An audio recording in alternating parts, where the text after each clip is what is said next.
Selamat malam teman-teman semua, ya selamat siang untuk Romo, selamat sore ya, waktu Ya, Portugal, selamat sore. karena Romo ini tinggalnya di Portugal sekarang. Perkenalkan Romo, kami dari mahasiswa Universitas Pelita Harapan atau UPH, di mana kami sedang diberikan tugas oleh dosen kami terkait dengan mewawancarai para tokoh agama. Sebelumnya saya mengucapkan banyak terima kasih kepada Romo karena telah meluangkan waktunya untuk kami wawancarai sebagai narasumber. Lalu setelah ini Romo boleh silakan memperkenalkan diri terlebih dahulu untuk perkenalkan biografi, studi, dan pengalaman Romo sebagai tokoh rohani. Silakan. Oke. Selamat malam semua buat semua yang ada di Indonesia. Selamat malam. Selamat malam, Romo. Oke. Nama lengkap saya itu Nicodemus Moruk. Ya, saya lahirnya di Timor Leste tanggal 4 November 1985. Jadi ya sudah cukup berumur. Tahun ini saya masuk 37 tahun. Semenjak tahun 99, waktu ada jejak pendapat di Timor Leste memilih untuk merdeka, berpisah dari Indonesia. Saya bersama keluarga pindah ke timur bagian barat, ke NTT, khususnya Atambua. Jadi keluarga semuanya ada di Atambua, dan saya sebenarnya tidak pernah bermimpi untuk jadi seorang imam, jadi seorang Romo, jadi seorang imam Katolik. Tapi ya perjalanan saya, lalu dunia di mana saya hidup membentuk saya dan menggiring saya supaya memilih jalan ini. Tapi sebelumnya saya tidak punya cita-cita untuk menjadi seorang Romo. Kalau ceritanya panjang. Lalu saat tamat SMP saya jalani di Atambua, di NTT, bagian Indonesia. Lalu tamat SMP, saya masuk SMA. SMA itu seminari menengah, juga di Atambua. Saat tamat SMA, saya memilih untuk masuk sebuah kongregasi. Kongregasi itu sebuah biara. Mungkin kalau di bagian Islam kayak pesantren gitu. Ya. Saya memilih salah satu kongregasi namanya Kongregasi Serikat Sabda Allah. Nah, masuk dalam kongregasi itu dan memilih untuk masuk seminari tinggi di dalam kongregasi SPD, Serikat Sabda Allah. Dan saya belajar filsafat selama 4 tahun di seminari tinggi di Ledalero, itu letaknya di Maumere, Pulau Flores, selama 4 tahun belajar filsafat. Lalu setelah studi filsafat, saya menjalani masa praktek untuk belajar budaya orang lain, belajar budaya negara lain, gaya hidup negara lain. Dan semenjak selesai filsafat 4 tahun, saya menjalani prakteknya di Portugal selama 2 tahun. Lalu setelah 2 tahun saya kembali ke Maumere untuk lanjut studi teologi. Teologi itu satu disiplin ilmu yang belajar tentang ketuhanan. Saya rasa kalian tahu. Setelah belajar lanjut teologi 2 tahun, selesai teologi, saya ditabiskan. Pertama, sebagai diakon. Diakon itu satu proses formasi sebelum menjadi seorang. Jadi sebelum diakon, kami para Romo, sebelum jadi Romo, kami para Romo biasa melewati satu proses yang disebut dengan nama diakon.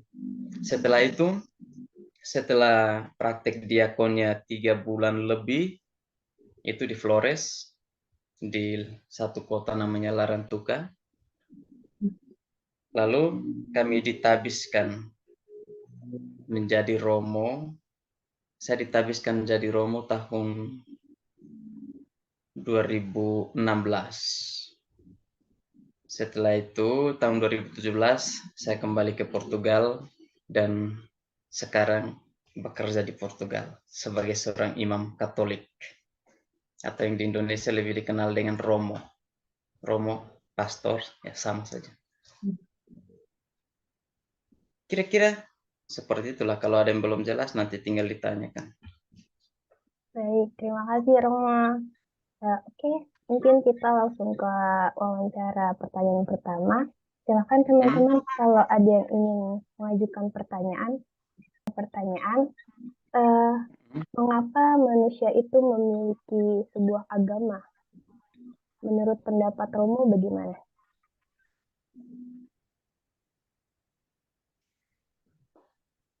Mengapa manusia memiliki agama?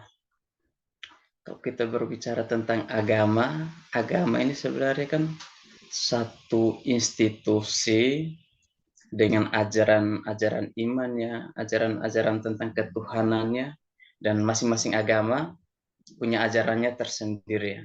Tapi sebelum ada agama, kalau kita belajar, kalau tidak salah waktu saya masih SD, dalam satu disiplin tentang sejarah kalau tidak salah ya, sebelum adanya agama, kan manusia menyembah satu kekuatan tertentu, menyembah satu wujud tertinggi. Kalau sebelum ada agama ya, masing-masing budaya, masing-masing wilayah punya cara berpikir tentang ketuhanan yang berbeda-beda, yang dinamai dengan wujud tertinggi. Dan itu terjadi karena dalam proses hidup manusia menyadari keterbatasannya sebagai manusia, bahwa ada banyak hal yang tidak dapat dipahami dengan akal manusia, bahwa ada sesuatu yang kurang dari manusia, dan manusia menyadari bahwa dia terbatas untuk memahami segalanya. Dan dari situ manusia mencari wujud tertinggi. Sebelum masuknya agama-agama modern ke Indonesia, kita sampai sekarang kan di Indonesia masih ada kayak itu agama-agama tradisional kan masih ada. Dan itu sebenarnya yang paling asli. Sebelum kita mengenal agama-agama besar kayak Kristen, Protestan, Katolik, Islam, semua yang agama asli itu kan agama yang kita miliki dari yang lahir dalam budaya-budaya kita kan, tentang ajaran tentang wujud tertinggi. Dan agama masuk untuk mengubah gaya berpikir kita, menurut saya, mengubah gaya berpikir kita tentang wujud tertinggi itu. Siapa wujud tertinggi itu? Yang Allah dipanggil dengan sebutan Tuhan. Itu kan nama-nama yang kita dengar ketika kita mulai mengenal tentang agama. Dan kenapa manusia beragama? Ya, manusia beragama untuk mencari tentang kebenaran, untuk mencari tentang wujud tertinggi itu yang bisa membantu kita, menopang kita, mendukung kita, dan memberi satu ide yang lengkap tentang kekurangan-kekurangan kita. Ya, menurut saya seperti itu.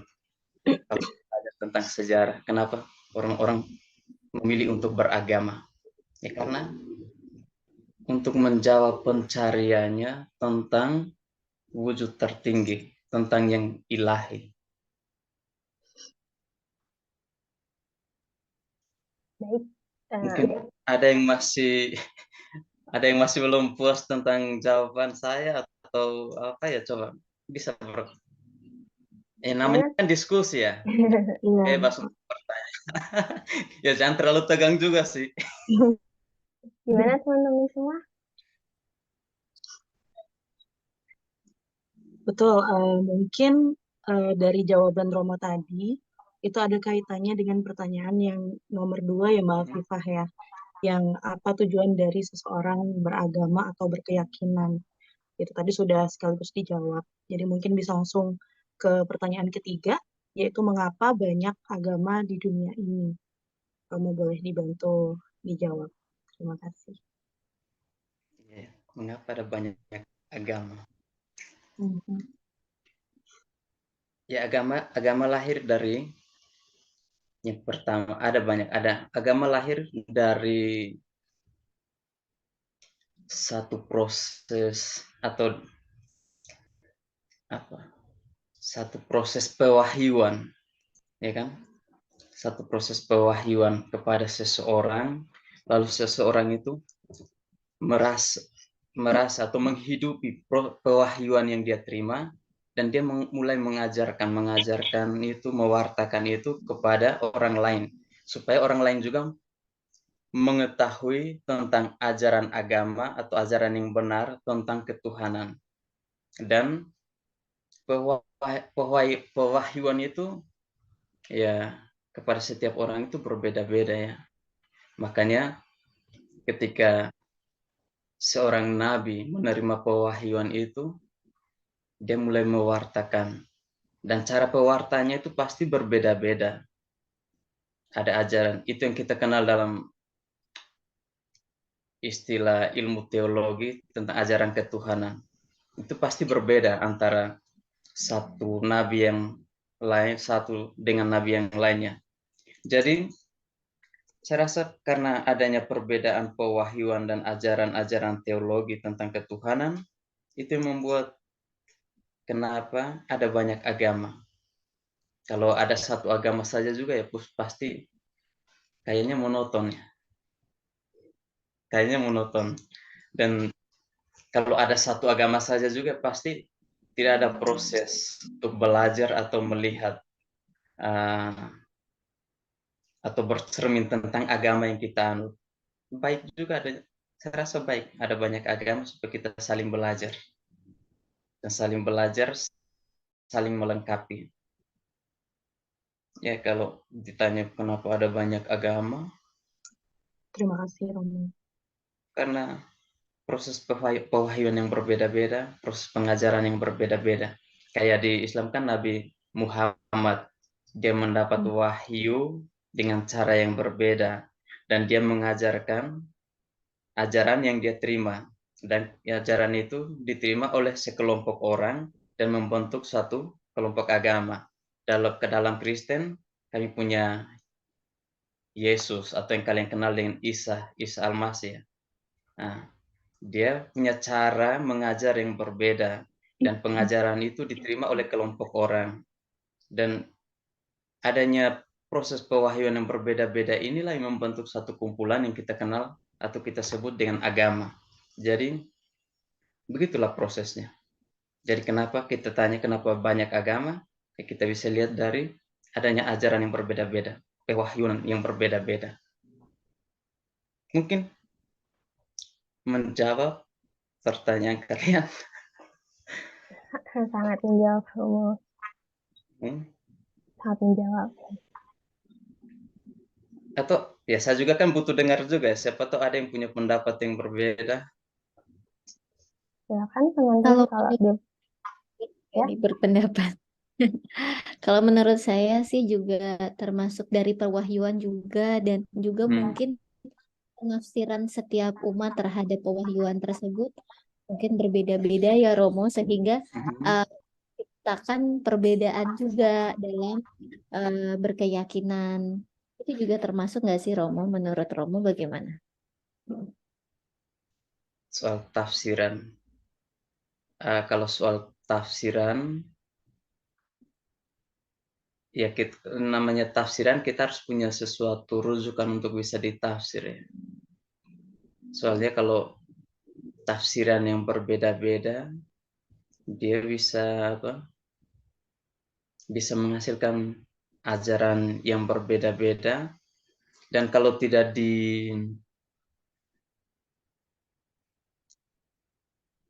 soal tafsiran kalau tidak dikontrol itu kan bisa sangat berbahaya ya. Kalau misalnya kita masing-masing menafsir ajaran dengan cara kita sendiri, ya pasti itu akan menghasilkan suatu konflik karena ajaran kita bertentangan dengan ajaran pewahyuan yang kita terima. Itu bisa berbahaya. Tapi soal agama ini kan satu institusi yang sangat besar dan dia punya ajaran. Dan ajaran itu yang menjadi penuntun bagi kita untuk menafsir, untuk belajar tentang jalan kehidupan, untuk belajar juga tentang moral. Dan ya, menafsir itu, saya rasa menafsir bagian dari cara kita untuk melihat ajaran. Itu ke menafsir. Begitu kah?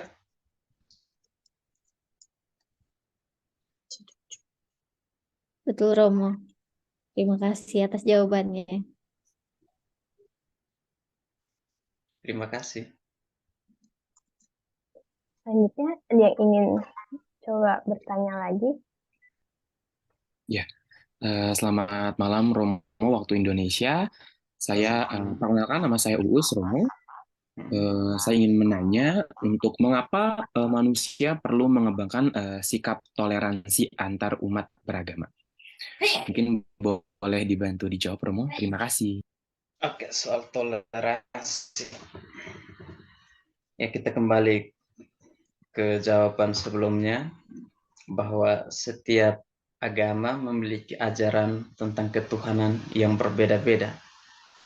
Dan toleransi itu penting karena kita hidup dan berhadapan dengan banyak agama. Toleransi itu penting.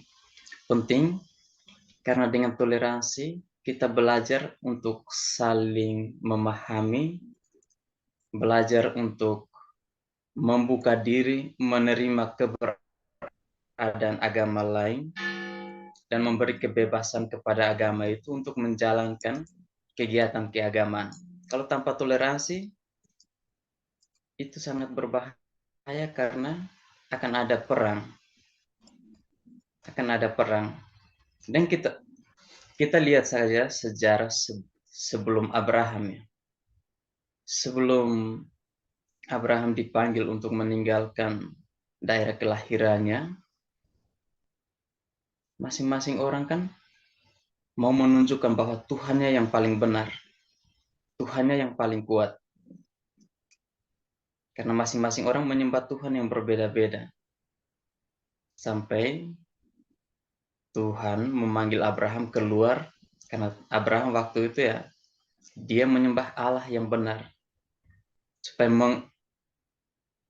Supaya tidak terjadi perang antar mereka, antara Abraham juga masuk, ya Tuhan memanggil dia untuk pergi ke tanah terjanji, untuk membangun relasinya dengan Tuhan yang benar, supaya tidak terganggu. Saya mau bilang, kalau tanpa toleransi, kita menjadi sangat tertutup dan menganggap bahwa agama kita paling benar, Tuhan kita paling berkuasa, Tuhan kita paling benar, Tuhan orang lain adalah Tuhanan atau Tuhan yang dibuat, diciptakan. Ya, akhirnya kalau masing-masing jalan dengan pemikiran seperti itu ya, pasti yakin saja pasti akan selalu ada perang agama. Ya pasti kita bisa belajar ya, dari kejadian-kejadian di luar atau kejadian-kejadian di negara mana saja. Tanpa toleransi, negara akan hancur. Tanpa toleransi, agama yang sebenarnya mengajarkan tentang cinta kasih menjadi cinta kasih itu menjadi tidak hidup. Yang ada kan cinta kasih, kita bisa mengubah cinta kasih menjadi menjadi perang lah atau menjadi balas dendam.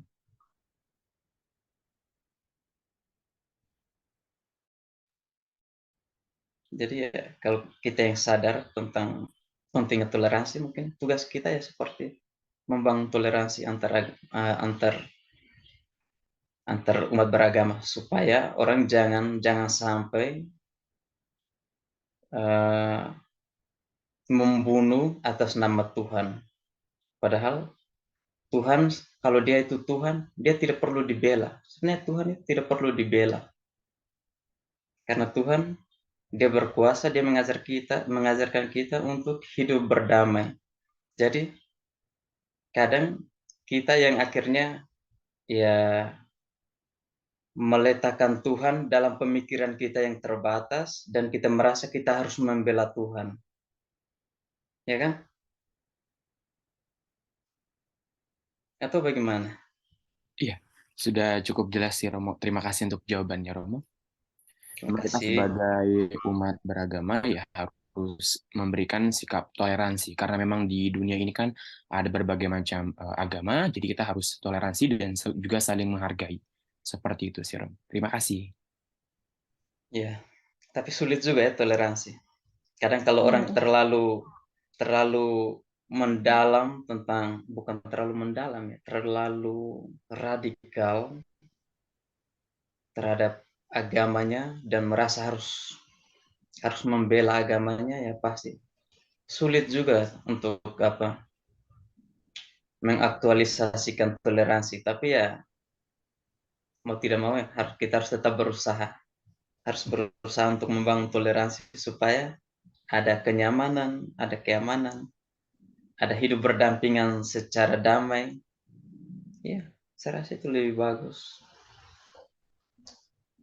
Romo, saya mau nanya, kan masyarakat kita toleransinya masih sangat rendah, sehingga kadang bisa terjadi persekusi dan penutupan tempat-tempat ibadah antar aliran dalam agama dan antar agama yang berbeda. Nah, menurut Romo, sebab dan bagaimanakah solusinya?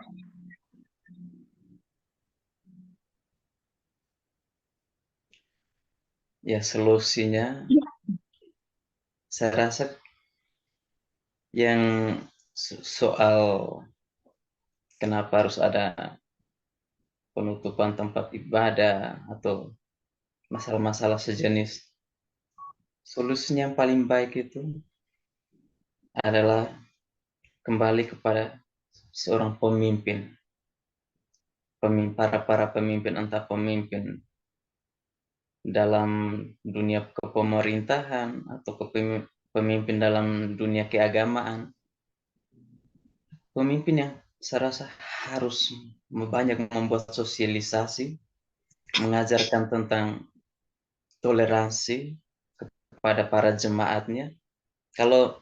Soalnya kalau karena misalnya di Indonesia kan sikap mendengar pemimpin itu masih sangat kuat dan sangat kuat sekali. Ya, tindakan apa yang dibuat oleh para anggota selalu berasal dari para pemimpin. Kalau pemimpinnya pandai untuk bersosialisasi, pemimpinnya pandai untuk merangkul, pasti anggota-anggota yang dipimpinnya itu bisa hidup dan bertumbuh dengan baik juga. Bisa lebih toleran, bisa lebih terbuka. Tergantung dari ajaran atau prinsip yang kita wartakan kepada para anggota. Kalau kita pun, misalnya seorang pemimpin, dia tidak mampu untuk merangkul ajaran-ajarannya, tidak mampu untuk memberi keyakinan kepada para anggotanya untuk hidup bersama, untuk menjadi manusia yang lebih terbuka, pasti anggota-anggotanya juga pasti akan tertutup. Pasti akan mendengar apa yang diajarkan para pemimpin. Jadi solusi untuk bisa keluar dari masalah soal kekacauan antar umat beragama, kita kembali kepada para pemimpinnya. Lalu pemerintah memfasilitasi institusi-institusi keagamaan untuk bisa hidup berdampingan secara baik atau tidak. Semuanya tergantung. Soalnya para anggota atau para anggota itu selalu berpacu kepada para pemimpinnya. Mungkin yang lain ada pertanyaan yang ingin ditanyakan, boleh silakan.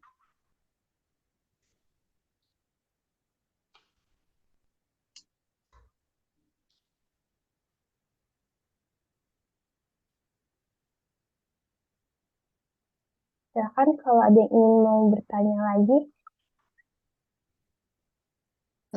Hai, halo Romo. Halo. Saya Julie. Nah, di sini saya mau bertanya, agak lompat pertanyaannya. Tentang kan tadi kita udah belajar tentang toleransi nih. Saya mau tanya tentang kalau misalkan kan iman di setiap agama itu kita memandang iman itu berbeda-beda. Nah, kalau misalkan dari agama Kristen sendiri nih saya mau lebih tahu bagaimana sih agama Kristen itu memandang tentang sebuah iman.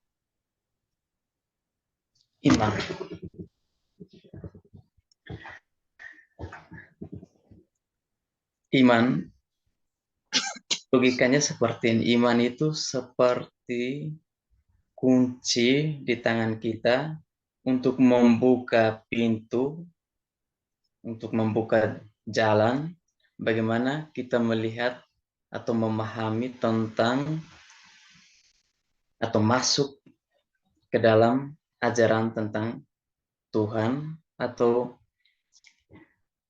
dengan kata lain kita juga bisa sebut iman itu seperti jembatan yang menghubungkan kita dengan Tuhan yang kita percayai atau kita imani. Jadi kami ya dari Katolik pertama-tama melihat iman itu sebagai sebuah hadiah cuma-cuma dari Tuhan.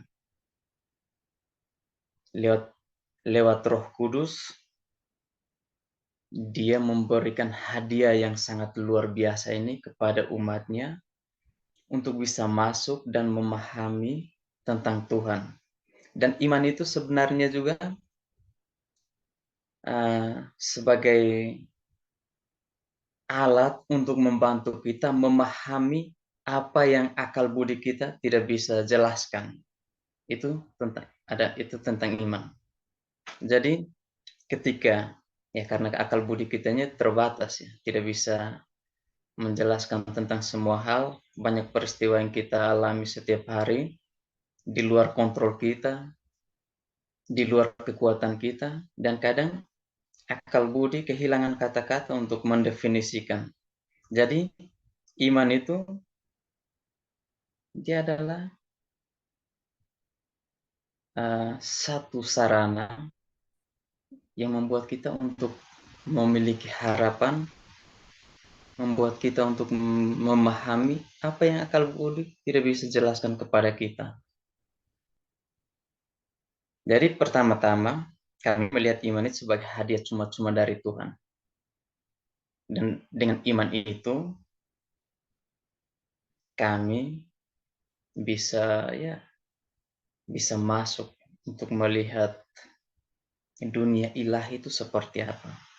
Untuk bisa mengerti atau dengan iman kami bisa membangun relasi yang lebih intim dengan Tuhan yang kami percayai. Yaitu konsep iman. Jelas tentang iman, saya rasa iman itu hanya kita lebih memahami iman kalau kita melibatkan perasaan. Karena soal iman itu bukan hanya soal bagaimana kita mendefinisikan, bagaimana kita menggunakan kata-kata untuk menjelaskan, tapi dia juga lebih kepada menggunakan perasaan, menggunakan suara hati untuk bisa memahami. Karena dia seperti tadi saya bilang jembatan yang menghubungkan saya dengan Tuhan. Tanpa iman, tanpa iman kita tidak bisa memahami atau kita tidak bisa mendefinisikan bagaimana saya di hadapan Tuhan. Hanya dengan iman. Dan Yesus Kristus, Isa Al-Masih, dia juga mengatakan bahwa hanya iman yang menyelamatkan. Iman yang menyelamatkan. Jadi dia tidak berbicara soal akal budi. Akal budi itu membantu kita untuk bisa setidaknya bisa menjelaskan dengan kata-kata apa yang kita imani. Tapi soal iman itu sendiri, itu relasi yang sangat mendalam. Relasi macamnya soal cinta kan. Cinta kan tidak bisa hanya didefinisikan, tapi harus dirasakan juga. Begitu juga iman. Tidak hanya harus dengan definisi. Iman itu satu relasi personal antara saya dengan Tuhan.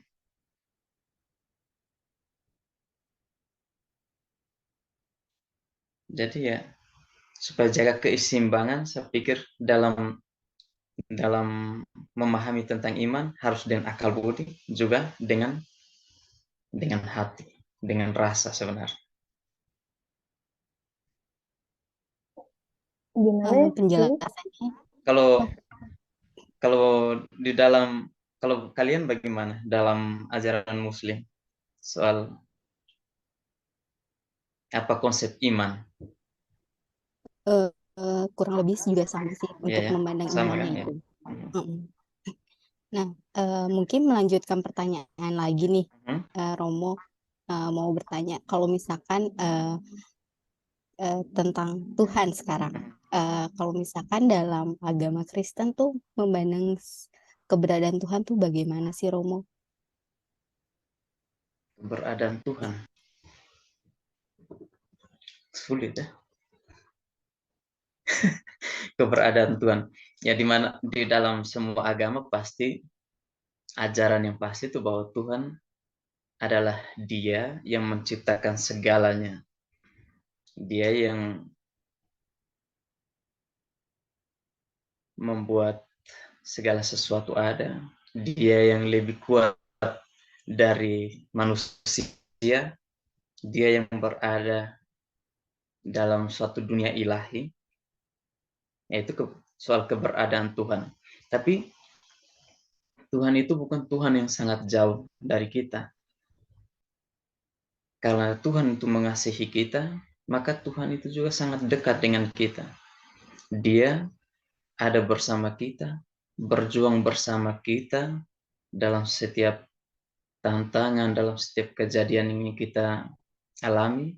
Tuhan ada dan Dia berjuang bersama kita, memberikan kepada kita harapan, memberikan kepada kita kekuatan ilahi yang mana manusia tidak bisa tawarkan kepada kita, menyentuh kita ketika kita merasa bahwa kita sendirian.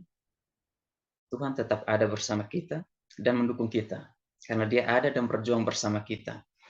Yaitu kalau kita berbicara soal keberadaan Tuhan. Jadi Tuhan itu bukan satu konsep tentang satu figur yang sangat jauh atau di luar jangkauan kita, tapi Dia juga sangat dekat dengan kita sebagai anak-anaknya, sebagai umatnya. Jadi karena kita merasa bahwa Tuhan itu dekat, sebenarnya kita tidak perlu takut untuk berkomunikasi dengan Tuhan. Kita tidak perlu takut di hadapan Tuhan. Karena Dia begitu dekat, ya kita juga bisa menyapa Dia sebagai saudara. Dan itu yang kami di dalam Alkitab kami juga ditulis demikian. Isa Al-Masih bilang, kamu tidak lagi kusebut sebagai hamba, kamu adalah saudara. Jadi Dia mengajarkan kita supaya untuk beda ya, kalau kita melihat orang lain sebagai teman, yaitu teman. Tapi kalau kita melihat orang lain sebagai saudara, berarti kita merasa dekat dan akrab. Begitu juga kok dengan Tuhan. Kalau kita melihat Tuhan itu sosok yang sangat dekat dengan kita, yang berjuang bersama kita dalam keadaan apapun, maka kita merasa bahwa dia tuh sangat dekat dan bisa kita panggil sebagai saudara seperjuangan, ya.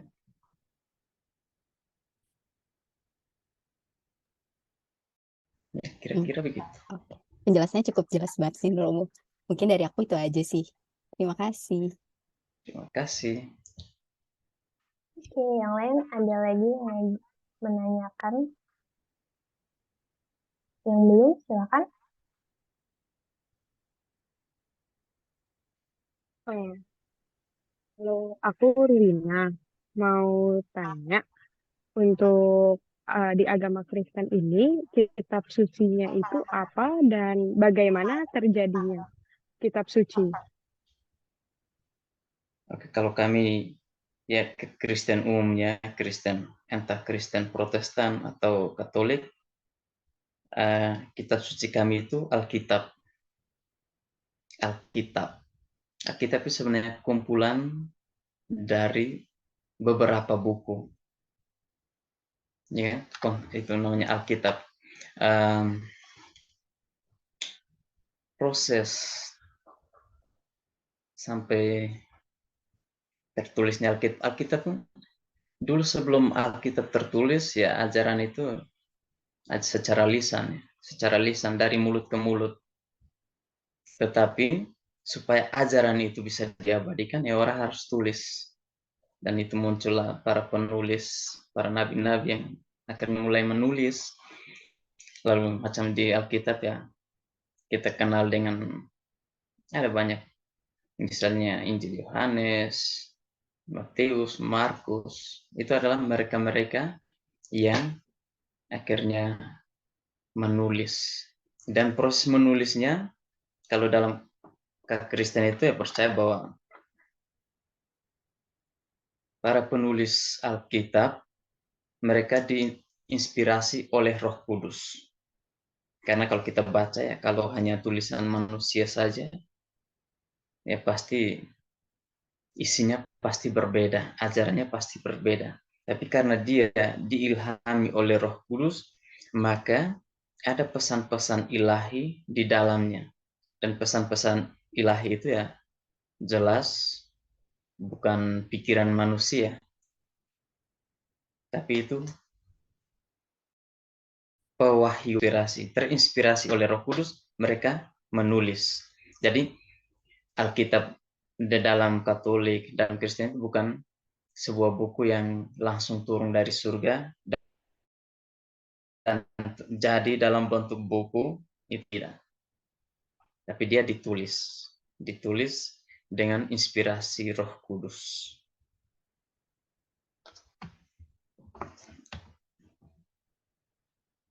Seperti itu Alkitab. Romo, mau tanya Ya. dong. Oke. Kenapa ada kitab perjanjian lama dan perjanjian baru? Gimana? Mungkin bisa dijelaskan untuk sejarahnya. Kitab perjanjian lama dan perjanjian baru. Kitab perjanjian lama itu dia lebih banyak bercerita ya, berisi tentang kisah-kisah kenabian. Bagaimana Allah memilih para nabinya untuk menyampaikan firman kepada umatnya. Dan dia itu kitab-kitab kenabian. Dan ya sebenarnya kitab perjanjian lama itu kitab-kitab itu sebenarnya itu kitab orang Yahudi. Nah, kitab orang Yahudi. Dan ini itu ditulis jauh sebelum kedatangan Yesus Kristus. Itu kitab perjanjian lama. Lalu kitab perjanjian baru, dia menjelaskan suatu proses, suatu karya Allah yang dimulai dengan kehadiran Yesus Kristus. bahwa seperti yang tadi saya bilang, sebelum kedatangan Yesus Kristus, Tuhan memilih para nabinya, memilih para nabi untuk menyampaikan firman kepada umat.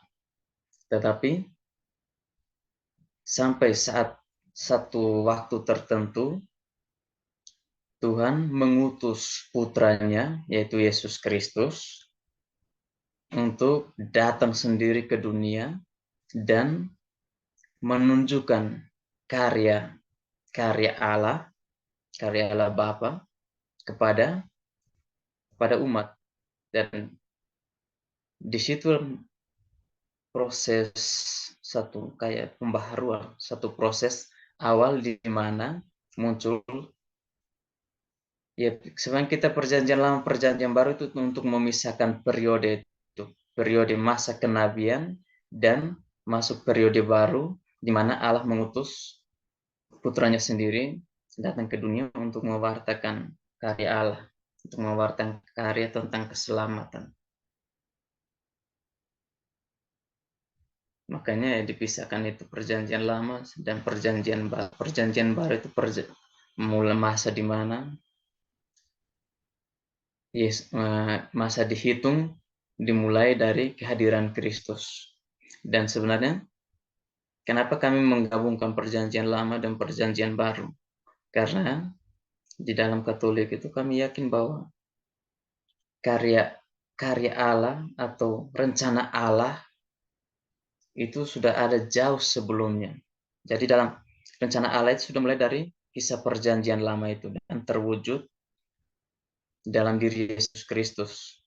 Dan kehadiran Yesus Kristus ya kami melihat itu sebagai suatu kisah baru di mana ya Allah dengan sendirinya mau turun untuk mengunjungi umatnya. Gimana harus menjelaskannya?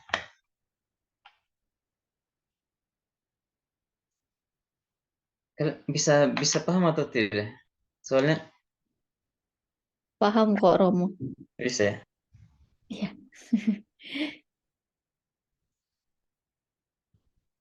Soal konsep ini kadang rumit juga untuk dijelaskan. Kalau kami paham, hanya mau jelaskan untuk kalian supaya kalian bisa mengerti yang agak sulit juga. Tapi penjelasan sederhananya begitulah. Perjanjian lama dan perjanjian baru.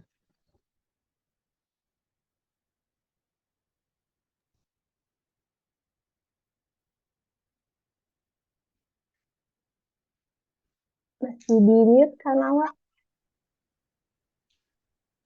Oh sorry, tadi belum di-unmute. Oke. Tadi penjelasannya sudah jelas dan bisa dipahami. Yang saya baca dari yang saya paham juga, di tengah-tengah perjanjian lama dan perjanjian baru itu ada kitab tambahan ya. Ya, kitab tambahan Deuter. Itu maksudnya gimana ya, Romo? Mungkin bisa dijelaskan sedikit. Karena penasaran.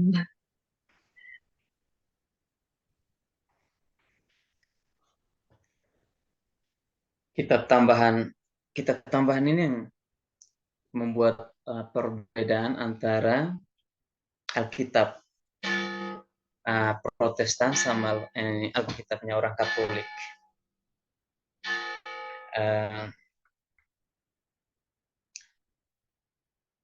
Ada satu masa di mana sejarahnya panjang sih. Kitab tambahan. Intinya itu kitab tambahan itu yang kami sebut kitab Deuterokanonika. Itu satu kitab yang tidak ada dalam Alkitabnya orang Protestan karena mereka mengakui soalnya ada sinode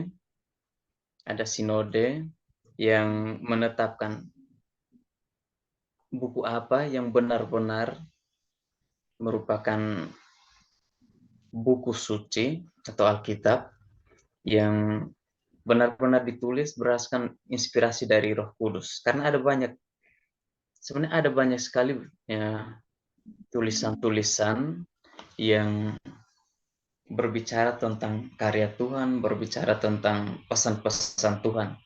Tapi kan kita harus bisa membedakan buku mana yang harus kita pilih, buku mana yang tidak. Karena ada juga buku yang menjelaskan tentang pewahyuan, tentang karya Allah, tetapi ajarannya itu terkadang terlalu melebar jauh. Nah, jadi ada sinode, ya zaman sudah dulu sekali, sinode untuk menentukan buku mana yang dapat kita simpulkan, dapat kita pilih, kita gunakan untuk menumbuhkan iman kita tentang Tuhan, supaya pemahaman kita tentang Tuhan itu tidak terlalu melebar atau tidak membuat kita akhirnya tersesat. Dan orang Katolik menambah itu buku Deuterokanonika itu karena memang ya dia juga adalah bagian dari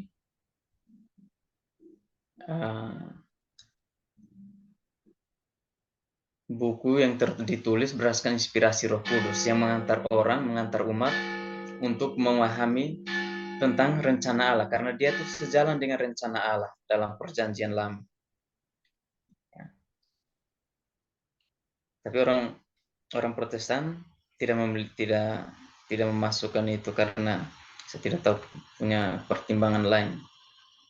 Karena ada 2 sinode, hanya mereka menggunakan sinode apa namanya ya, untuk menetapkan buku-buku itu.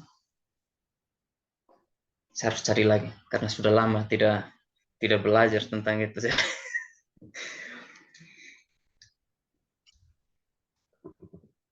Terima kasih, Romo. Oke, mungkin yang lain ada yang ingin ditanyakan lagi? Silakan jika ada yang ingin mau bertanya.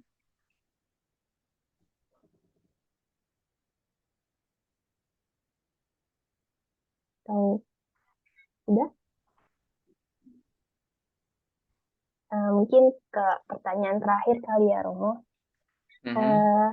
Apa saran dari Romo bagi kami mahasiswa dalam membangun sebuah toleransi dan dialog antar umat beragama sehingga terjadi dan tercipta kerukunan antar umat beragama? Ya, mahasiswa kan orang-orang muda ya. Orang-orang muda orang-orang muda yang punya darah dan jiwa muda pasti berbeda. Dia harus memiliki pemikiran yang berbeda untuk memajukan kehidupan bersama. Ya. Sebenarnya kan segala sesuatu itu berkembang ya. Segala sesuatu itu berkembang, cara berpikir orang berubah, cara orang melihat dunia berubah, pendekatan orang terhadap agama juga berubah. Jadi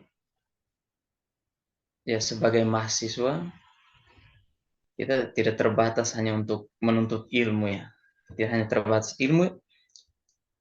Ya setelah kita berjalan lebih jauh, lebih lama di dunia, pasti kita akan lebih paham. Karena realitas mengajarkan kita tentang sesuatu yang sangat berbeda. Ilmu itu kita belajar untuk membentuk gaya berpikir kita, untuk membentuk otak kita, untuk bisa berpikir lebih tajam, melihat sesuatu dan menganalisis lebih baik. Sebagai mahasiswa, saya rasa harus berbuat lebih. Harus berbuat lebih. Harus bisa lebih berkembang karena dunia itu ada di pundak orang muda. Jadi orang-orang muda harus lebih giat, lebih berenang lebih dalam di dunia untuk mencari kekayaan dunia dan sebenarnya mengubah gaya berpikir tentang hidup, gaya berpikir tentang kerja, gaya berpikir tentang ketuhanan, semuanya harus. Jadi kalau dia paham tentang itu, pasti dia punya pandangan akan berubah. Dia pasti maunya sesuatu yang damai, sesuatu yang lebih baik, dan dia mau supaya hidup berdampingan secara damai, penuh kasih sayang, merangkul semua orang. Jadi kalau sadar tentang hal sepertinya, pasti dia akan bergerak untuk merealisasikan pentingnya toleransi. Kalau tidak ya, toleransi itu hanya akan sebatas tema dalam dunia pendidikan, sebatas tema dalam diskusi-diskusi, tapi tanpa aksi nyata. Dan mahasiswa sebenarnya harus berbuat lebih, jangan hanya membahas, tapi orang muda ya harus lebih berteriak karena suaranya masih lebih tajam, lebih kuat, dia harus lebih berteriak lebih keras. Jadi usul saya ya cobalah untuk berbuat lebih supaya dunia di mana kita hidup itu juga lebih terbuka, soalnya yang kita cari itu kan hidup damai. Ya kan? Ya, betul, Romo. Jadi saya rasa kalian darah-darah muda harus berbuat lebih. Oke, terima kasih Romo atas sarannya. Mungkin teman-teman yang mau mengajukan pertanyaan terakhir atau ada yang ingin ditanyakan lagi sebelum penutupan? Tidak ada. Kalau sudah tidak ada, baik Romo, karena sudah tidak ada pertanyaan lagi dari teman-teman semua. Mungkin kita akhiri sampai di sini sesi ini. Saya mengucapkan terima kasih banyak Romo telah meluangkan waktunya untuk menjadi narasumber kami. Sehat-sehat Romo di sana. Ya, dari saya terima kasih banyak karena ya bisa pilih saya, dan mungkin kalau penjelasan saya tidak terlalu pas atau kurang, ya bisa cari lagi di sumber-sumber lain, ya. Soalnya Ya, Romo. kalau menjelaskan antar kami pasti lebih gampang menjelaskan kepada kalian. Saya harus pandai-pandai memilih kata, memilih bahasa, dan kadang sulit, tapi ya pasti ada sesuatu yang baik yang bisa saya jelaskan juga ya. Kalau kalian tangkap sedikit, ya bisa lah. Sudah sangat membantu. Terima kasih Ya, banyak terima kasih Romo. banyak. Sukses selalu dalam studi. Jadi anak muda yang lebih bergigi, lebih semangat. Selamat malam Bu Ati. Halo, selamat malam. Bu, kami mahasiswa dari Universitas Pelita Harapan. Kali ini ingin melaksanakan wawancara guna memenuhi tugas dari mata kuliah Pendidikan Agama-Agama Dunia. Silakan kepada Ibu Wati untuk memperkenalkan diri, lalu okupasinya Bu sebagai apa, dan mewakili tokoh agama apa ini untuk kepercayaan. Terima kasih. Oh, iya, gitu. Ya. Ya. Assalamualaikum warahmatullahi wabarakatuh.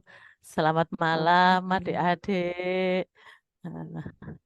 Di sini saya akan memperkenalkan diri saya, yaitu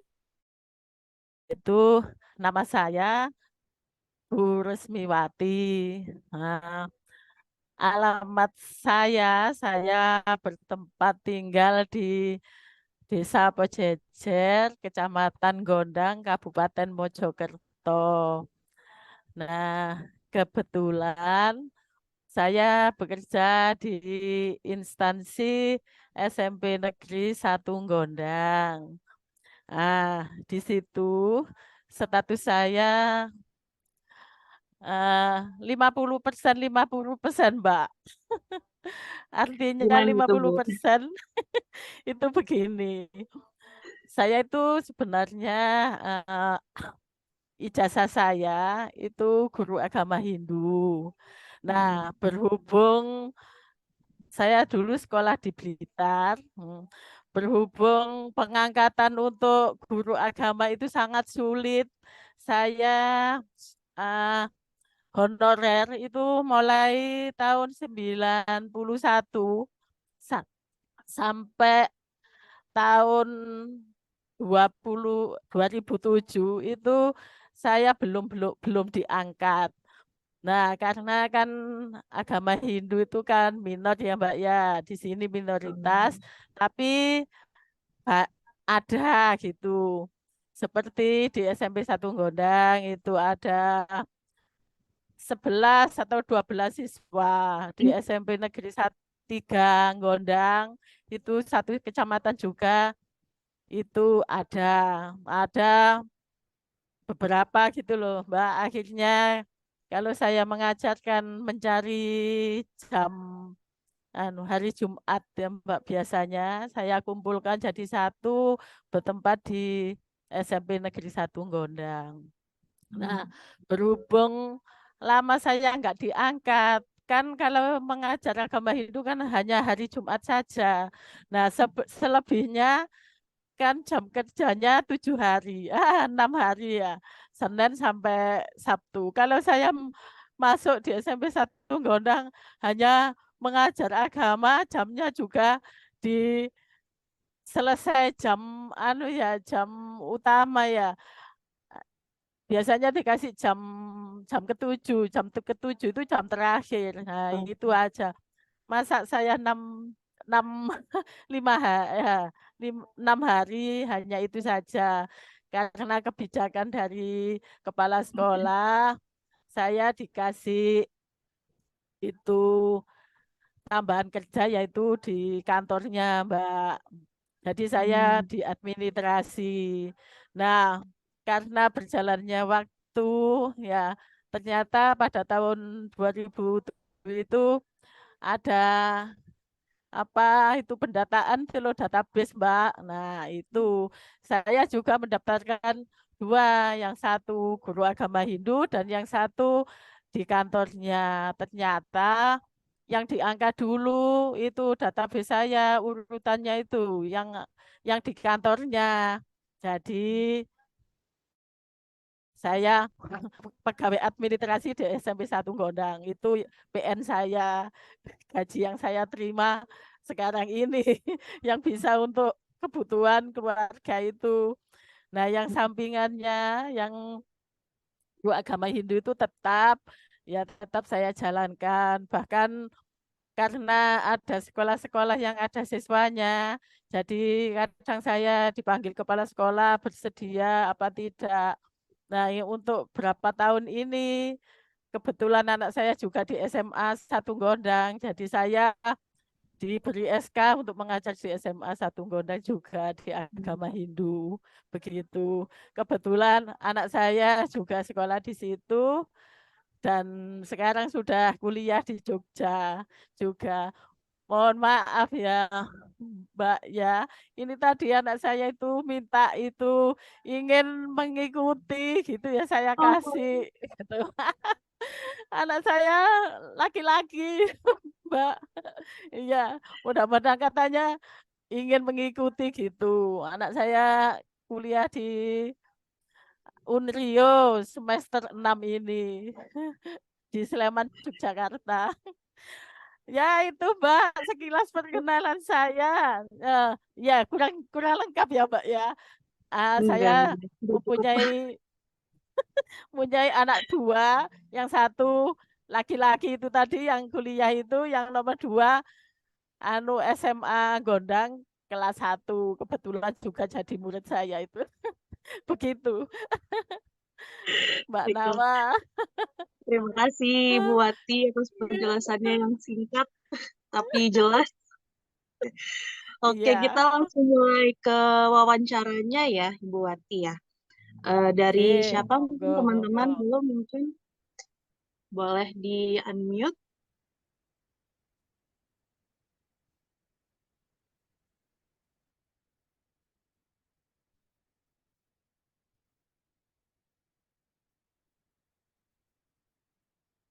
Oke, dari aku aja deh dulu ya.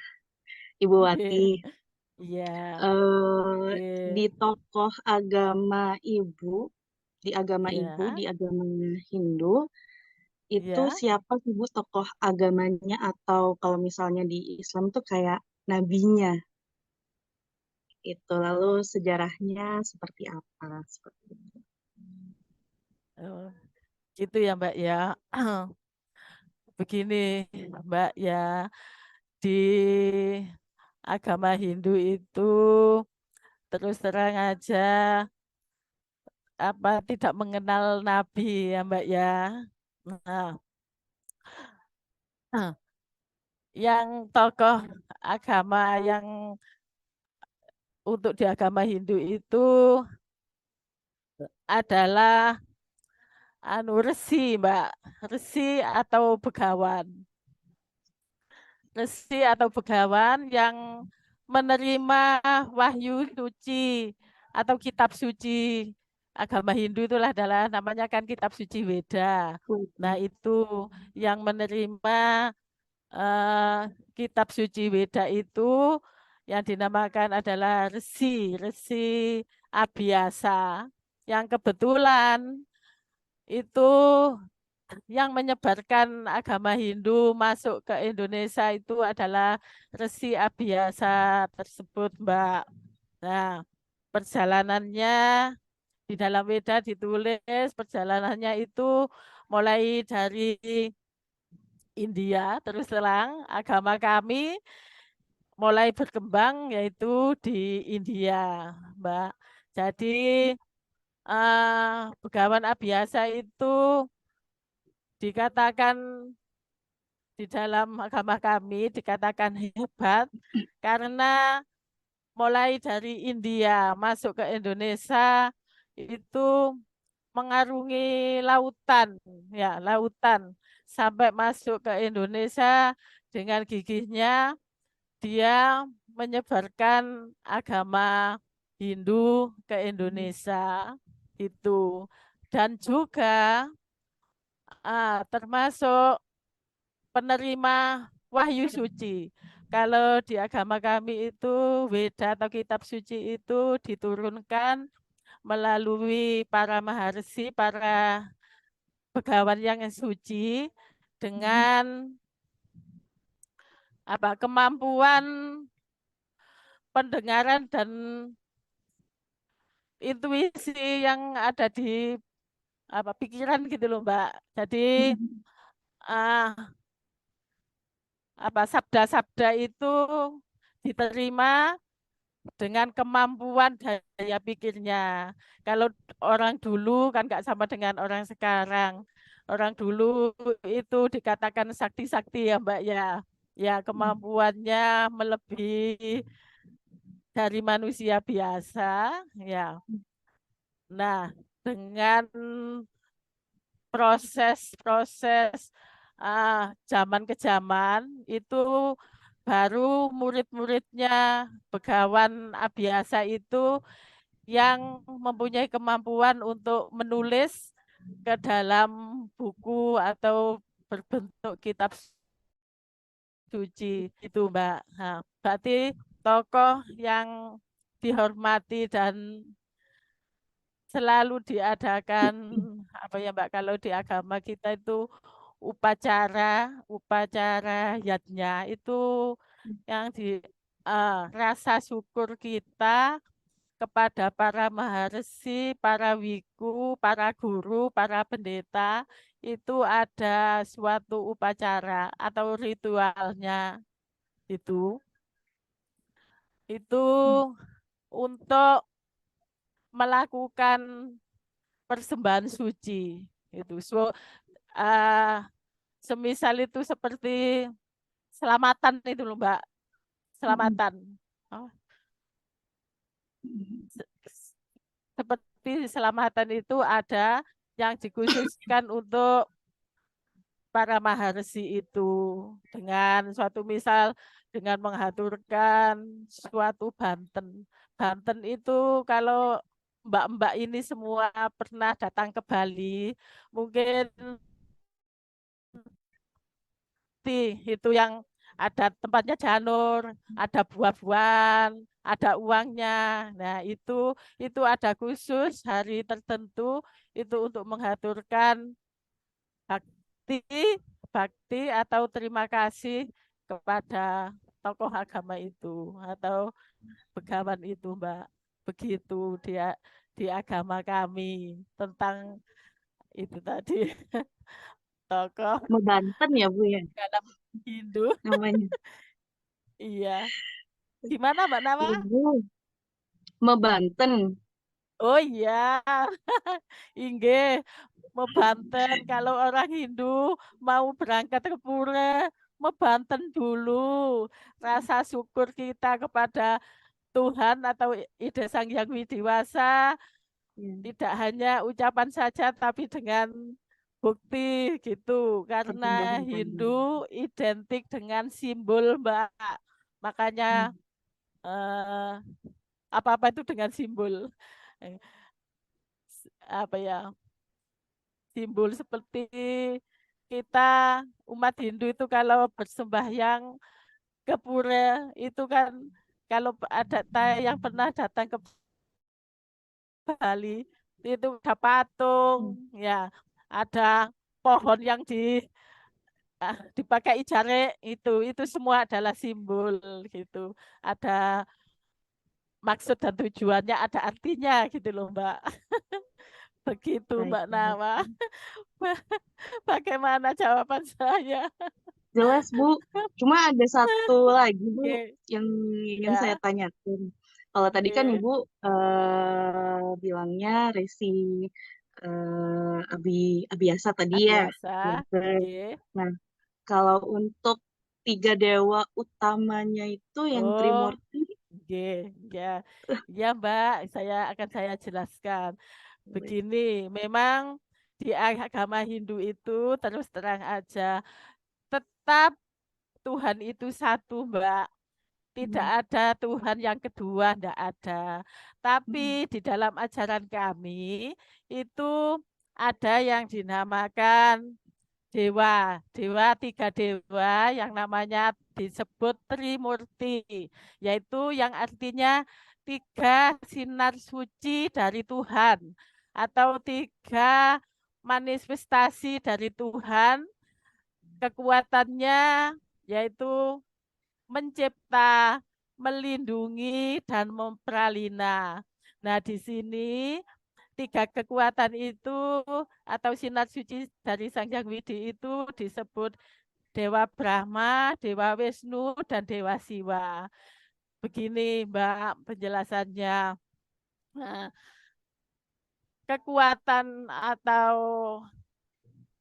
dari Tuhan, Ide Sang Hyang Widiwasa dalam manifestasinya menciptakan alam beserta isinya ini, termasuk menciptakan manusia juga atau makhluk-makhluk yang lain atau alam semesta. Kalau di agama Hindu alam semesta itu dinamakan Buana Agung. Kalau manusia ini dinamakan Buana Alit. Nah, itu yang bertugas adalah Dewa Brahma, yaitu manifestasi Tuhan dengan kekuatannya menciptakan alam semesta ini beserta isinya itu disebut Dewa Brahma, Mbak. Nah, itu. Nah, yang kedua itu kekuatan Tuhan dalam manifestasinya untuk melindungi, memelihara segala ciptaannya itu disebut Dewa Wisnu. Nah, itu tugasnya untuk memelihara, melindungi. Nah, itu Dewa Wisnu. Nah, itu. Nah, yang ketiga yaitu kalau dulu saya pernah waktu SMP itu dijelaskan untuk umum yang belum mengerti Mbak, itu saya dulu pernah guru agama saya menjelaskan katanya Dewa Siwa itu pengrusak. Tapi sebenarnya bukan begitu, Mbak.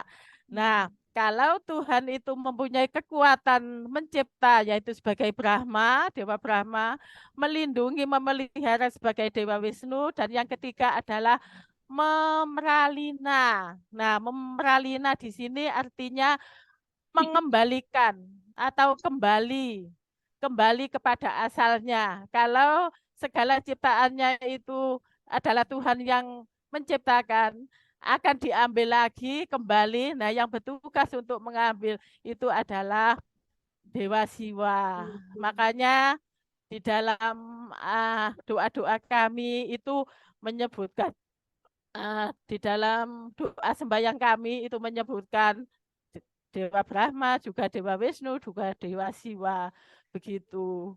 Dan di agama kami itu ada suatu sloka, Mbak. Kalau di agama Islam mungkin Yun Sewu ayat-ayat suci itu loh, Mbak. Ya, itu kalau di agama kami itu ada sloka yang menyatakan Ekam Ewa Adityam Brahman, bahwa di dalam agama Hindu itu hanya mengenal satu Tuhan. Tidak ada Tuhan yang kedua dan tidak ada lainnya. Tetapi para bijaksana, orang bijaksana menyebutnya dengan banyak nama, itu saja. Jadi ada yang menyebut Sang Yang Widi, Gusti Allah, Gusti Yang Widi, Sang Yang Paramasiwa, Sang Yang Sangkan Paraning Dumadi, Sang Yang Menang, Sang Yang Mening. Nah, dengan begitu-gitu. Tapi sebenarnya Hindu mengakui satu Tuhan itu tadi disebutkan di dalam sloka Hindu Ekam Ewa Adityam Brahman. Nah, Brahman itu disebutan kami sama dengan Tuhan, Mbak. Begitu. Itu tadi namanya. Hanya orang satu, tapi namanya banyak seperti saya ini ya. Bu Resmiwati, kadang ada yang menyebut Bu KTU, ada yang menyebut Bu Joko karena saya istrinya Pak Joko gitu. Kalau di desa saya jadi Pak RT, dari saya dipanggil Bu RT atau apa. Begitu Mbak, begitu penjelasannya. Terima kasih Bu Wati atas penjelasannya, sangat jelas sekali. Oke, lalu Iya, nextnya teman-teman iya. siapa yang mau bertanya? Aku mau tanya deh. Oh iya Aku iya. mau Oke, maaf aku mau bertanya dulu. Tadi kan Ibu menyinggung ritual itu tentang keselamatan. Oh. Saya mau tanya Bu, terus bagaimana sih agama Hindu memandang tentang keselamatan dan bagaimana sih konsep keselamatan dalam agama Hindu itu sendiri? Terima kasih Bu. Sama-sama. Ini saya dengan Mbak siapa? Kok cantik sekali. Saya dengan Ibu. Mengenalkan diri. Iya, Mbak. Ya, Mbak Rufina ya. Mbak Rufina. Inge, saya akan mencoba menjelaskan tentang keselamatan. Begini, Mbak Rufina ya. Kita tidak membicarakan tentang agama dulu. Kita membicarakan tentang manusia seperti kita ini. Kita tidak mengingkari ya Mbak ya, kalau manusia yang hidup di dunia ini semua ingin selamat ya. Ingin selamat. Dia ingin keluarganya selamat, dirinya selamat ya. Semuanya selamat. Berarti pokok dalam keinginan yang ada di diri manusia itu tentang keselamatan. Nah, itu yang umum ya Mbak ya kalau nggak mengenal agama. Nah, di sini masuk di dalam agama kami tentang keselamatan. Keselamatan itu bagi agama kami adalah penting, Mbak, sangat penting. Karena mengapa kok sangat penting? Karena semua makhluk individu atau kelompok itu semuanya menginginkan keselamatan ya Mbak ya. Di dalam agama kami, kalau Mbak pernah ke Bali atau pernah ya ketemu orang Hindu. Pasti kalau ketemu dengan sesama umat ya Mbak ya, mesti menghaturkan salamnya begini. Om Swastiastu, begitu. Nah, yang menerima juga Om Swastiastu sama dengan Mbak kalau mengucapkan salam Assalamualaikum. Nah, di dalam agama kami kita setiap saat itu mengucapkan Om Swastiastu karena Om Swastiastu sendiri adalah mempunyai arti keselamatan. Artinya begini, Om Swastiastu itu artinya semoga selamat atas karunia Ida Sang Hyang Widiwasa atau semoga selamat atas karunia Tuhan. Begitu Mbak artinya itu. Jadi di dalam agama kami itu penting keselamatan itu karena setiap saat dan setiap detik kita selalu memohon keselamatan dalam ucapan ketemu setiap manusia atau seumat itu yang diucapkan adalah semoga kita selamat. Itu tentang yang di luar Mbak.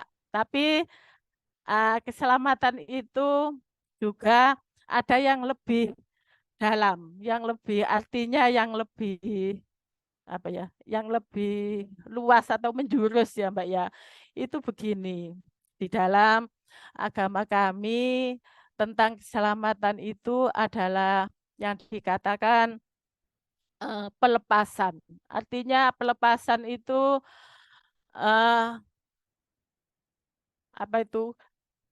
Ketidakterikatan kita dengan keduniawian, yaitu berarti kita manusia ini kalau di Hindu itu kan terdiri dari dua manusia itu dua apa ya Mbak ya, yang satu itu komponen maksudnya, yang satu itu adalah dikatakan apa badan wadak atau badan kasar, dan yang kedua itu ada badan halus, Mbak. Badan halus yang dinamakan, kalau badan kasar ini ya ini wujud kita ini, kalau badan halus itu ada di dalam jiwa. Jiwa itu di jiwa. Kalau di dalam agama Hindu yang lebih mendalamnya itu dinamakan Atman. Nah, Atman itu menghidupi badan kita, Mbak.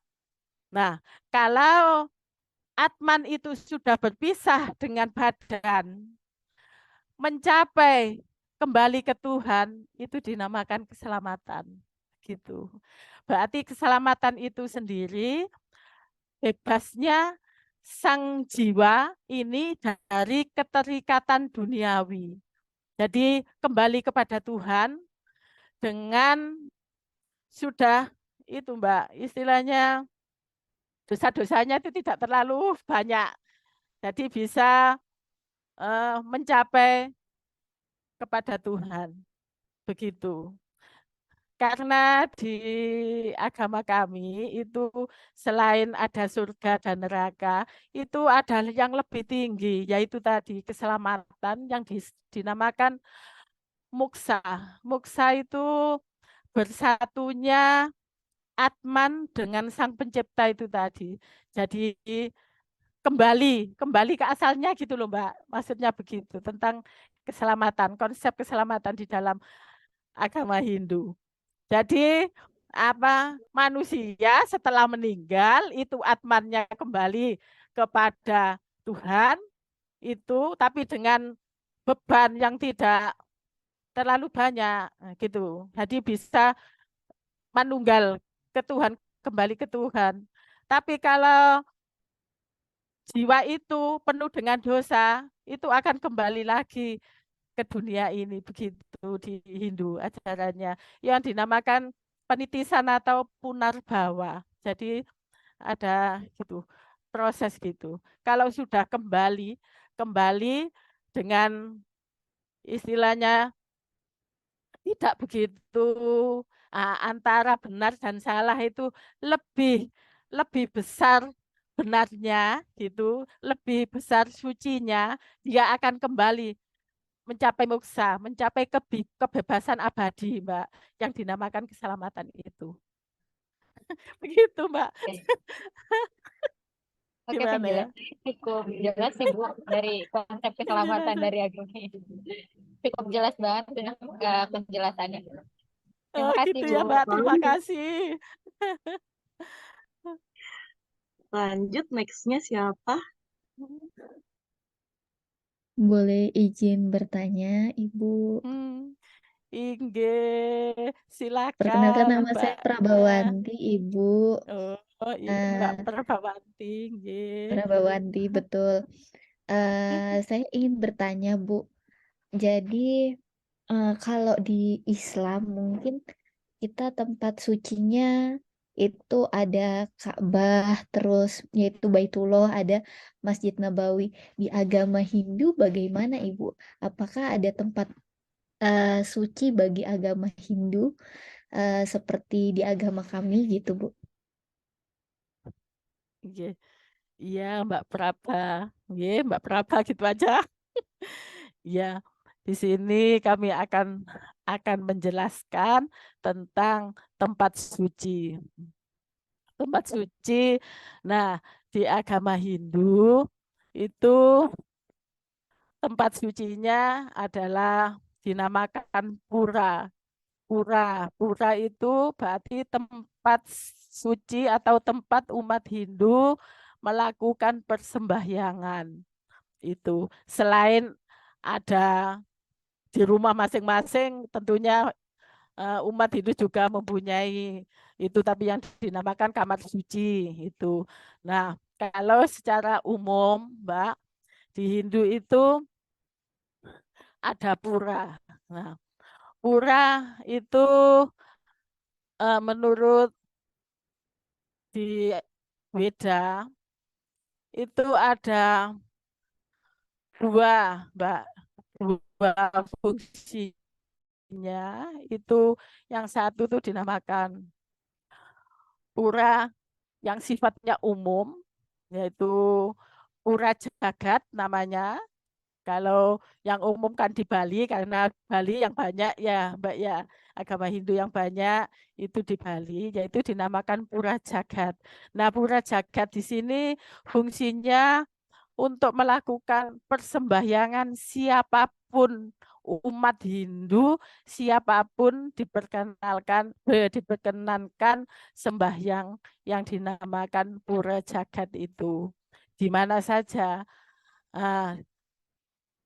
Di desa atau di kecamatan di mana tempat ada umat Hindu itu umumnya ada pura jagat, yaitu untuk melakukan persembahyangan kepada Tuhan, bersembahyang untuk menghubungkan diri pada Tuhan Ide Sang Hyang Widiwasa itu di pura jagat itu. Nah, yang kedua itu ada yang namanya pura kawitan. Nah, di sini pura kawitan itu pura yang untuk bersembahyang, tapi kita memuja para leluhur, Mbak. Nah, seperti orang tua kita yang sudah meninggal atau nenek-nenek ya, ya termasuk kalau di dalam agama Hindu itu leluhurnya, leluhur Mojopahit itu ya bisa sembahyang di pura itu tadi, pura kawitan itu tadi. Nah, itu seperti kita umat umat Hindu itu ada ajaran yang menghormat kepada leluhur tadi gitu, leluhur. Nah, itu harus kita ingat dengan cara gitu, dengan cara eh, melaksanakan upacara atau ritualnya di pura kawitan itu. Nah, pura kawitan itu biasanya itu didirikan secara pribadi, pribadi. Tapi kalau pura jagat itu di mana-mana. Nah, biasanya umat Hindu itu kalau mendirikan pura itu dilihat dari keadaan atau situasinya. biasanya itu di laut, di gunung, itu mbaknya di laut, di gunung itu. Makanya kalau mengapa kok demikian? Tujuannya adalah karena ritual Hindu, sembahyang Hindu, setelah melakukan sembahyang itu biasanya dilanjutkan dengan meditasi, yaitu hening ya. Nah, itu perlu ketenangan, perlu keheningan gitu. Mbak, siap. Dari Mas Uus ya. Boleh langsung Mas Iya. Uus. Oke, selamat malam Ibu Wati. Saya Uslana Abdul Hamid atau Uus. Ibu, selamat malam. Perkenalkan, saya ingin bertanya, mungkin ini pertanyaan terakhir kita di malam hari ini atau penutup pertanyaan di malam hari ini. Saya ingin bertanya, bagaimana cara Ibu membangun dialog antar umat agama dan juga Ibu bisa berikan informasi atau bisa memberikan saran bagi generasi muda untuk menerapkan sikap toleran agama. Seperti itu. Terima kasih, Bu Wati. Nah, iya Mas Uus ya, Mas G. Nah, G. Dengar suara saya? Terdengar, Ibu, terdengar. Oh, terdengar ya. Tapi gangguan saya ini di sini. Ini Mas Uus untuk membina dialog antar umat agama atau jadi dalam toleransi ya Mas ya. Kami di daerah kami di sini itu Kabupaten Mojokerto itu biasanya 6 bulan sekali atau 1 tahun itu biasanya diadakan dialog antar agama. Kami pernah diundang. Nah, untuk salah satu untuk menjaga itu tadi dialog itu tadi kami akan datang dalam undangan itu tadi karena kan jarang diadakan itu tadi. Nah, kami mendatangi itu dialog antar agama itu. Kalau di sini di Kabupaten Mojokerto sudah bina itu tentang dialog itu tadi. Nah, itu untuk tingkat kabupaten biasanya. Tapi kalau untuk tingkat desa itu biasanya begini, kalau umat Hindu itu mengadakan satu misal setelah nyepi biasanya itu ada Dharma Santi, yang namanya Dharma Santi itu apa ya, kalau di Islam itu halal bihalal itu loh Mbak. Nah itu kami sering mengundang perangkat desa, perangkat setempat, perangkat seperti apa itu kecamatan, di desa, atau tokoh-tokoh agama itu kami undang. Nah, di situ kami umat Hindu memberikan waktu untuk di tokoh. Di sini kan adanya Hindu, Kristen, dan Islam ya, Mbak ya. Nah, Mas, itu kami memberi waktu kepada tokoh agama Islam dan tokoh agama Kristen untuk tampil ke depan. Nah, itu kan merupakan suatu dialog. Kami ungkapan cara kami untuk menjaga toleransi ya Mbak ya, Mas ya, toleransi beragama. Karena di ajaran kami itu toleransi agama itu juga ditanamkan. Karena di dalam Weda itu ada sloka atau ayat suci yang menyebut Tatuamasi, ajaran Tatuamasi, yang artinya engkau adalah aku adalah engkau. Itu ajaran di dalam agama Hindu. Itu ada ajaran toleransi. saling menghormati, karena sudah disebutkan bahwa engkau adalah aku adalah engkau, berarti kita sama. Kalau di dalam diri Mas Selana itu ada aku, ada engkau, nah itu pastinya kita tidak akan menyakiti engkau itu tadi, karena engkau adalah aku adalah engkau, begitu, Mas. Nah, mengapa kok dikatakan begitu? Di konsep agama Hindu itu Tuhan itu menciptakan alam semesta dan ciptaannya, termasuk manusia itu melekat, meresap dalam ciptaannya itu. Satu misal kepada manusia, itu dalam diri saya ini karena engkau adalah aku yang artinya bahwa di setiap jiwa manusia itu sebenarnya ada kekuatan Tuhan, begitu Mbak. Jadi kalau kita membenci orang lain, makhluk lain, sama halnya kita membenci Tuhan, karena dalam setiap ciptaannya itu ada Tuhan. Kalau di Hindu begitu. Nah, jadi toleransi itu harus dikembangkan. Satu misal saya itu tadi sudah saya beri contoh, kalau saya dapat undangan dari umat Islam, halal bihalal apa, saya selalu datang.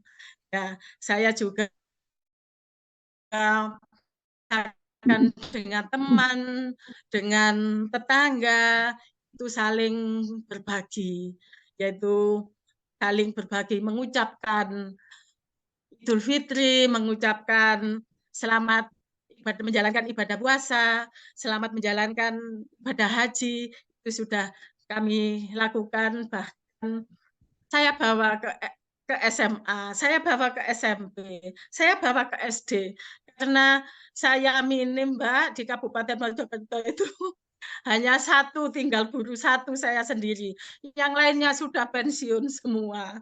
Gitu. Nah, dalam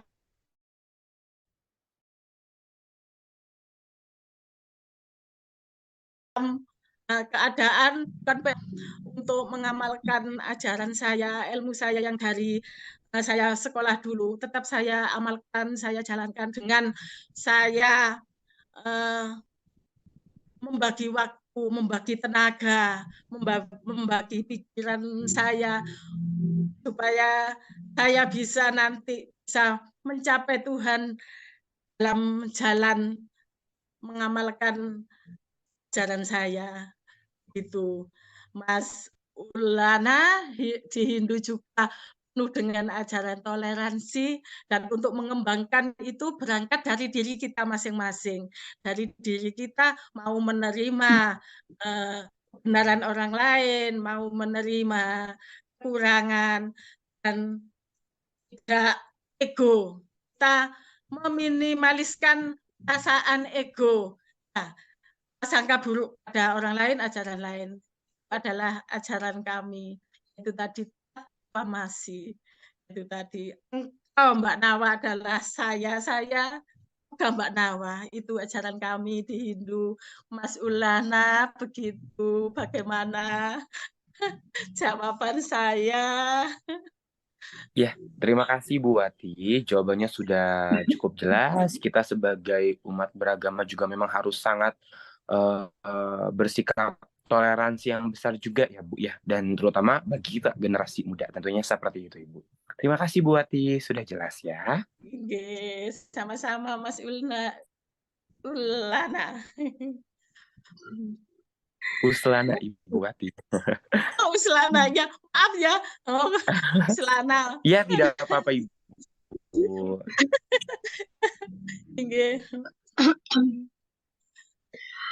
Oke, baiklah kalau begitu Ibu Wati. Kebetulan ini pertanyaannya sudah habis, Bu. Atau mungkin ada teman-teman yang mau ditanyakan lagi, tambahan. Nggak ada? Oke, nggak ada ya. Oke, Bu Wati, terima kasih banyak ya Bu ya atas waktunya juga, jawaban Walaupun cuma 7 pertanyaan, tapi 1,5 jam loh, Bu. Ya, inge. Berarti Terima kasih banyak. jelasannya panjang-panjang. Inge. Iya. Oke.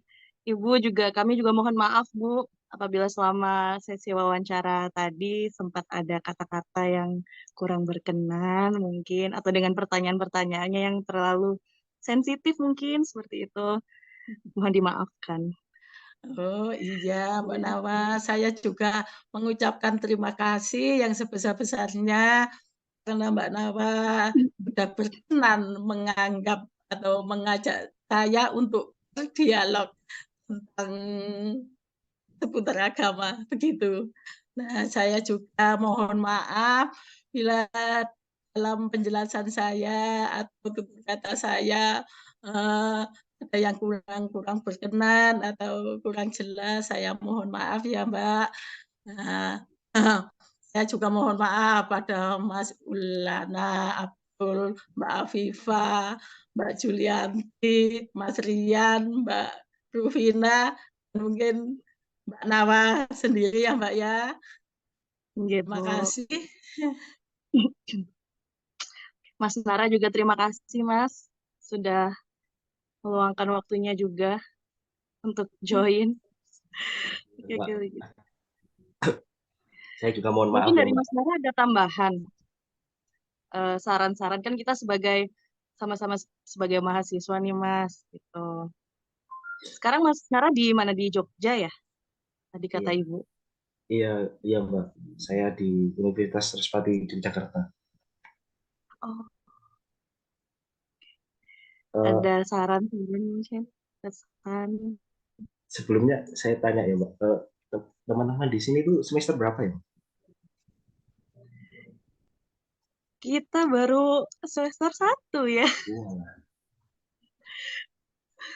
Baru semester 1, cuma memang kebetulan ini program pendidikan jarak jauh atau PJJ. Kalau dilihat dari mukanya nih ada udah tidak muda lagi ya. Jadi nama lainnya kelas karyawan Mas Nara. Iya Mbak, paham. Di Universitas Pelita Harapan. Soalnya aku dulu pas semester 2 itu ya ada ajaran agama juga sih, pelajaran agama. Saran buat aku sih tetap itu sih, toleransi. Karena fenomena yang ada sekarang tuh kayak orang bangun orang yang minoritas bangun tempat ibadahnya itu agak susah. Yuklah kita sama-sama muda, sama-sama itu.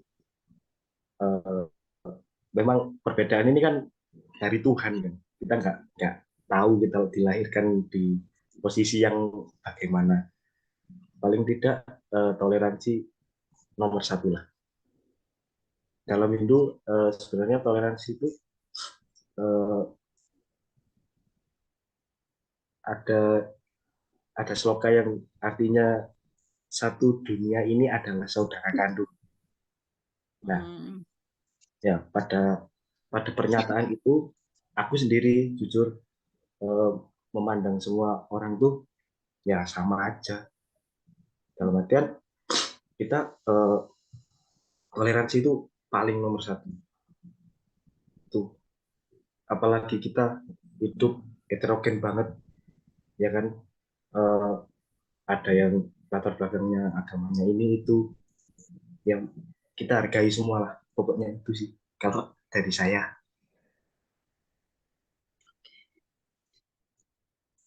Terima kasih banyak Mas Nara atas pesannya. Semoga sesi wawancara kita kali ini menambah wawasan baru ya pasti ya. Iya, saya menambahkan lagi. Mbak Nawa, ya ini acara seperti ini juga bagian dari toleransi ya, dari mas-mas mbak-mbaknya juga kan ya, kita dialog antar agama itu juga satu amalan atau satu sikap perbuatan, yaitu kita mengembangkan toleransi. Gitu. Nah, itu tadi saya akan menambahkan, Mas Nara tadi kan bilang kalau kita semua ini saudara, itu benar. Di dalam Weda itu disebutkan ada sloka yang menyebutkan Wasudaiwa Kutumbakamba. Jadi semua di dunia ini sebenarnya adalah saudara. Di dalam Weda saya juga memang disebutkan seperti itu, hanya memperjelas saja. Memang ada sloka itu tadi yang menyebutkan bahwa kita di dunia ini sebenarnya saudara semua, karena kita adalah sama, ciptaan dari Tuhan yang satu. Itu. Gitu Mbak Nawa, kok ditambah-tambah lagi. Nggih, makasih, semangat ya mbak-mbaknya. Nggih, mbak-mbaknya ini nggih masuk anak-anak yang hebat karena dalam studi juga bekerja. Saya salut, semangat. Semoga sukses ya Mbak ya, semuanya Mas-mas, Mbak-mbak sukses. Mbak-mbak, Mas-mas nanti akan menjadi pemimpin, menjadi seorang yang seperti saya juga. Mungkin lebih tinggi derajatnya dari saya. Saya doakan sukses semua, cita-citanya tercapai. Kalau saya mendoakan mbak-mbak ini dengan tulus, sama halnya saya juga itu tidak untuk mbak-mbak, tapi juga untuk seanak saya itu tadi. Nah gitu, karena di dunia ini adalah timbal balik, hukumnya timbal balik. Sudah sekian Mbak, terima kasih. Terima kasih banyak, selamat malam semuanya. Selamat malam.